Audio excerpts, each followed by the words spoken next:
What's up, everybody? Welcome back to the Men of the Kingdom podcast. My name is Kyle. It's my faithful co-host, Aaron. If you're new to the channel, we want to say welcome. The purpose of all this is very simple. We want to help men live successful lives according to God's design. And if you're one of our faithful viewers, we want to say welcome back. As always, Aaron, kick it to you quick. How are you doing? Man, I am thriving over here. I'm super excited to talk about this topic. I think that it's a really important one, man. And, you know, we talk about a lot of things. Like you said, our goal is to help men live successful lives according to God's design. But ultimately, I think it's really important to realize that this life is not only for our own. So I think this is going to be a great episode, bro. And I think this is going to be a message that we probably need to hear just as much as anyone. And I'm excited, bro. You want to tell them what we're talking about tonight? Of course. Yeah, so I think a big part of the Christian walk, which we'll get into in a second, I was just looking outside. We're in our little sunroom here. It's beautiful out. The days are longer. It's super nice, and we have a lot of energy, want to get outside. And I don't know where this inspiration for this topic came from, but it came up of the topic of serving. Service to others and serving the body of Christ, but also just people in our lives, which is what we're going to focus our discussion here on today, because the Bible talks extensively on this, and we'll get into that here in a second. But really what we wanted to do is create just some simple tips, if you will, that you can implement in your life. We never want these conversations just to be us talking and then you feel good for a second, then you go about your day. We want stuff that you can take action on and really impacts your life. When we say we want to help men live successful life according to God's design, that means action and participation on your part. So today we're going to talk about service to others. What does that look like? How do you make it happen? But first, what does the Bible actually say about it? So everything we try to do on here, we try to make it biblically based. And if you watched our episode last time, we talked about the character of a godly man. What does that mean? And one of the huge takeaways was, well, if you want to be like God, you have to imitate him. Yep. And so just a couple quick verses as we get started here to lay the groundwork is actually going to be found. Let me get my note up here quick. There's a bunch of places, like literally go online and just search what does the Bible say about service. And I even have one I can kick it off with too. Sure. While you're looking that up. I got her here. Because like you said, imitating God's image, right? That's what being a godly man is, being like God. Mark 10:45 says, "For the Son of Man came not to be served, but to be a servant." Hold on, I thought I had that one memorized. I was feeling so confident. I came out the gate hot, like I was about to really say the word. All right, I'm going to try that again. I'm going to look at my notes now. Mark 10:45, "For even the Son of Man came not to be served, but to serve others and give his life as a ransom for many." So you think about that. Literally, the God of the universe came not to be served, but to serve and give his life as a ransom for many. Man, I was so close. I felt good about that one too. And I love that verse because I think it's so countercultural to what we're told, but way more in line with how we feel. And what I mean by that is I think each person, if you're watching this, we all have this desire to serve others. And in your own life experience, you probably thought of like your traditional, like, yeah, I volunteered at a food shelter. I did these things. Yeah. And it felt really good to give back to people and help others. But then we look at what society tells us is, hey, guard your time, cut out. And there is certainly truth to some of that, like prioritizing, but it's like, it's your time, hold on to it. Yeah. And we hoard our time just like we do our money, and we feel just depleted, wore out, unfulfilled is probably the word that comes to mind. Yeah. And so we want to kind of clear up some of those questions you might be having. Am I supposed to live this life for me, or should I be pouring out, making sacrifices, serving others? And I think that verse sums it up. Yep. It's like, if our goal is to imitate God, and it says his purpose wasn't come here and be served, but to serve and actually give his life physically, what's the calling on our life? So we want to jump into 3 simple, quick tips to help you as you kind of go along this journey of life. But really, what does it look like to serve others, and how do you make that a rhythm and heartbeat of your life? So for the first one, Aaron, I'm going to kick it to you. All right. Well, I love it, and I can't even take credit for this tip. So if you're watching this, fantastic book recommendation. Kyle, maybe you can throw a picture on the screen or for something, or we'll put a link in the description. But The Power of Joy, The Culture of Joy by Scott Drew. So Scott Drew is the head coach of the Baylor men's basketball team. If you're a college hoops fan, you'll know that 2-3 years ago, they were the national champions. They won the March Madness tournament. What you may not know, and what I didn't know, and I'm even a big hoops guy, I didn't know that when he took the job at Baylor, so this was before he got the job, one of their players got murdered by another player on their team. I did not know that. And then evidence came out of the coach was basically saying, hey, these are African-American players. We need to frame this that they were both on drugs. Because if we don't show that there was some crazy foul play here, this is going to look like there's something wrong with our program. And somebody had that on video. Wow. So that got out. The coach left. the team was shattered, all the players transferred, and Scott Drew felt like God was calling him to take that job. That's crazy. He took that job, totally crazy story, and through 20 years, he built up a championship program. Oh. Now, what does this have to do with service? Everything that Scott Drew does in his program is centered around joy. And what does the world say about the word joy? Joy is you should eat what you want, you should do what you want, all those things. Like love who you want. Love who you want, act how you want, dress how you want, talk how you want, all those things, and that's going to bring you joy. How does Scott Drew define joy? He uses an acronym, and maybe you're a football guy. If you're a football guy, you could also relate this to Dabo Swinney, who's another national champion head coach from Clemson University. This is who Scott Drew got this from. So joy is an acronym that stands for Jesus, others, and yourself. So one, I think that's just a very helpful framework, right, of how you should be living your life. But the way that they put it into practice as a program is that they made a habit of always talking about Jesus first and then talking about other people and then lastly themselves. So say Kyle is a coworker of mine and comes up to me and gives me a compliment or something like that. Rather than saying, yeah, you know what, I worked really hard on that project. Right. It would be, you know what, honestly, I'm just grateful for these gifts that God's given me of, you know, being able to problem solve. I know that, you know, my problem solving ability comes from him because I have days where I can't solve a problem on my own. Also, you helped me with that project too, so thank you for your time and thank you for giving me the compliment. Lastly, I appreciate it. I really did work hard on that project. Whereas most people, not only how we speak, you guys, but you got to think, your heart leads to how you speak, right? Words flow out of your heart. So where your heart, if it's focused on yourself and then others and lastly Jesus, you're out of sync. So I think it's not only verbally, right, of how we speak, but how we act too. So I think that relates to service of, again, verbalizing it though, just try it. And it's a challenge to us too. When you're speaking to someone next time, think of that acronym JOY. Think of giving God glory, which is first, that's the J. Jesus, the first priority, then others, right? Find opportunities to lift other people out. Someone got a new job, someone had a promotion, someone's getting married, someone did a great job. Give them a text, give them a call. I think we've talked about that in a lot of other episodes, you know, how to encourage. And then lastly, yourself, right? Not that you should focus, you know, not on yourself at all, but focus on those other two things first, Jesus and others. And I really think that, you know, you will find the joy that that acronym stands for. I think that's really what the heart of service, I really think, is a heart posture of what you focus on.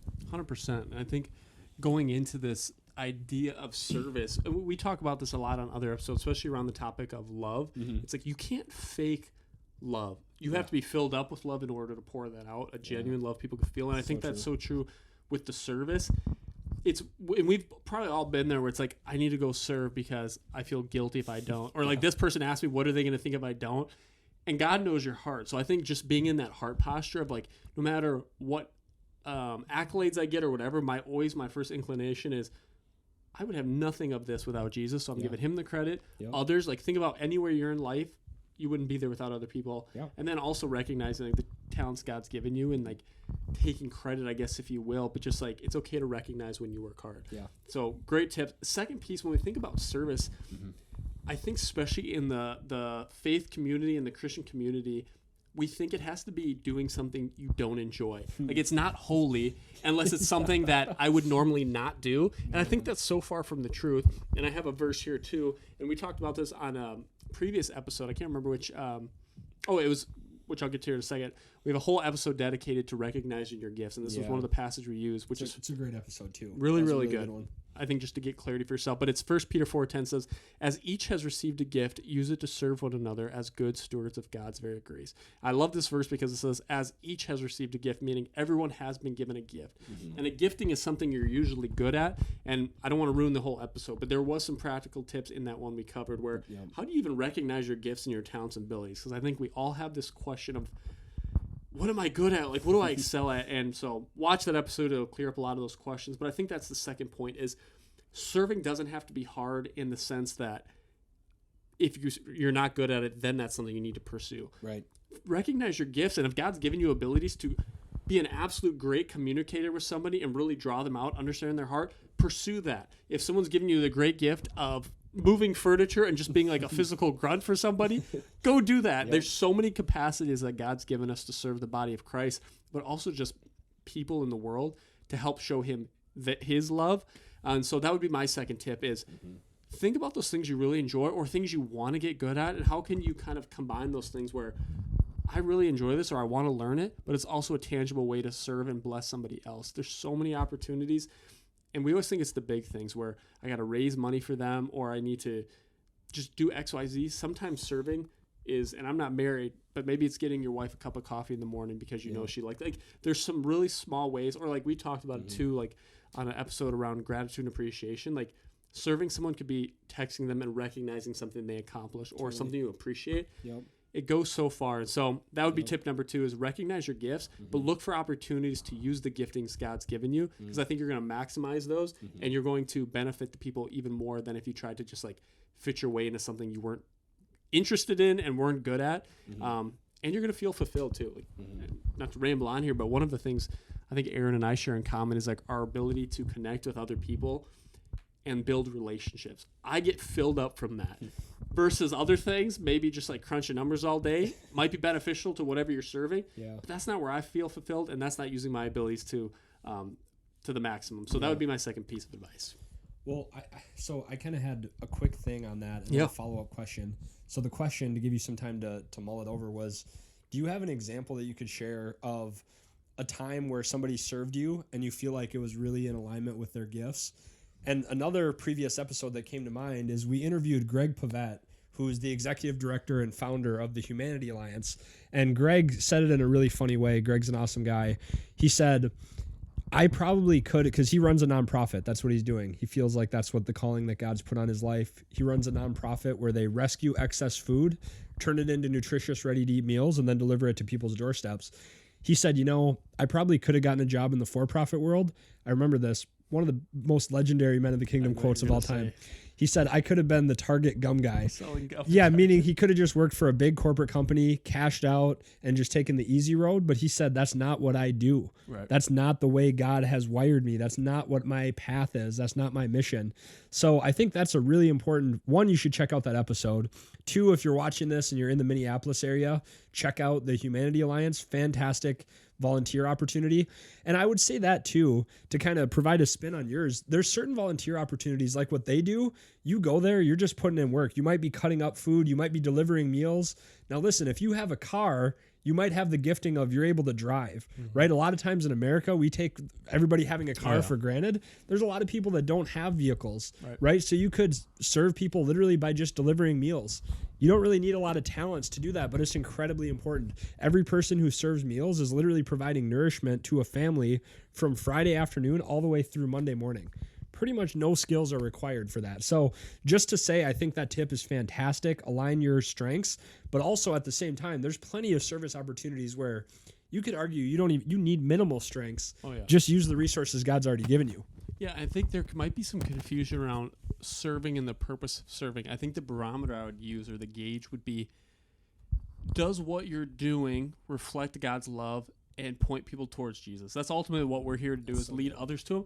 And so what you're saying is like, well, driving my car and dropping off meals, like, what is that serving? Like, there are people who physically need this food to survive, and seeing a face, and like, who knows the interactions you might have with these people. I know the organization because we're close, obviously, with the Humanity Alliance. Like, I haven't done the delivery side. I've been more on the service side, but like the stories I've heard where it's like the dignity of somebody showing up with food and having a fruitful conversation with them, like, how could they leave there not seeing a little more of Jesus? Or it just opens doors to serve people. So I say all that to say, don't minimize the things you're doing or think they're less important or not important as maybe some other things. Because at the end of the day, to answer your question, come full circle, I've had a couple of situations, and there's I'm sure a million.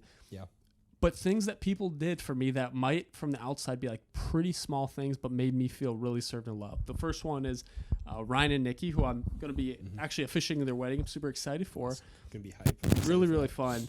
But like when my dad was in the hospital going to be passing away, like they served me. They let me stay in their place. They made meals for me. Like pretty much helped me do life for about a month while I was in Sioux Falls with no other place.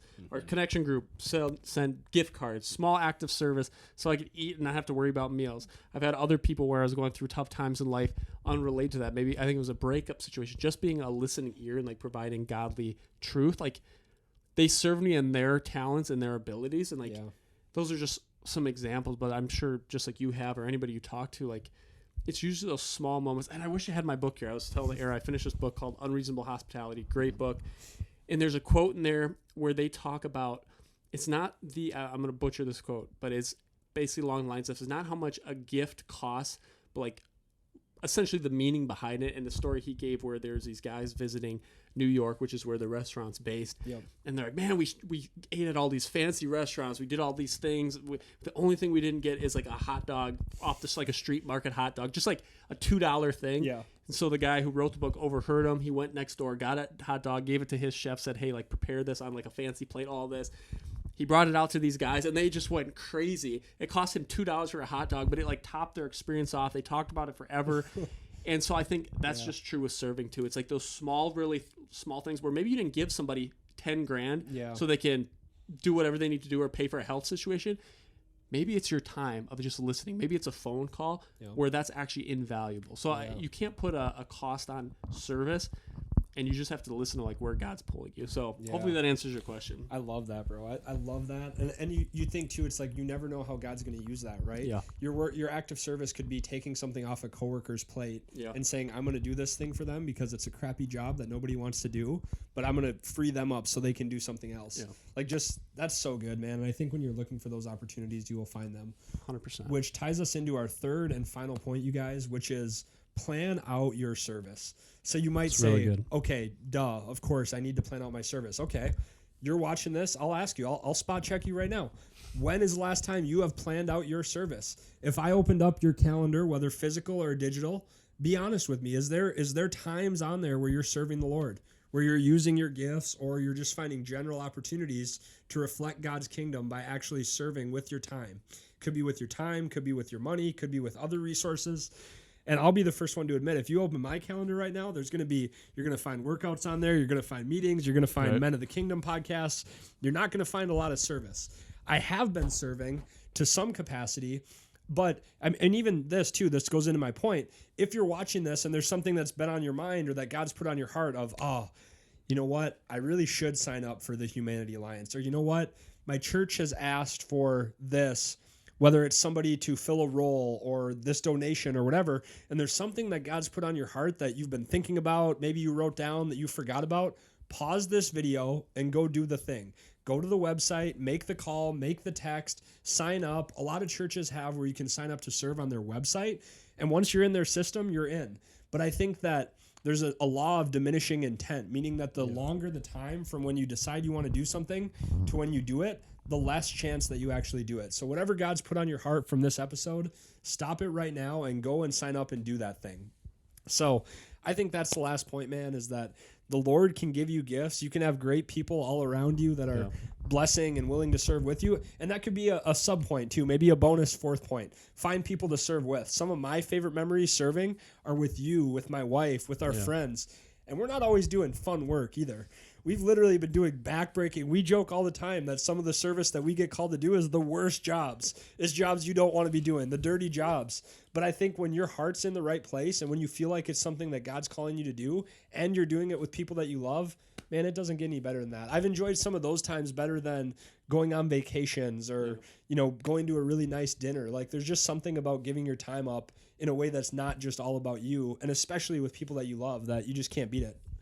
Now I have to tell that story while we're here. So Aaron and I, Greg, we love you. We mentioned you on this podcast. We've had numerous texts from Greg asking if we're busy on a weekend. And whenever you get that text, especially when we get that text. Yeah, it's like we're like kind of the grunt work for Greg, but you just never know what the thing's going to be. And there's multiple times I remember when we got this text. And maybe you asked, like, hey, can you come out and help for a little bit? But we went to this barbecue place. He knows what this is. Buddy Boys out where they have their... It's out that way by their lodge. Mm-hmm.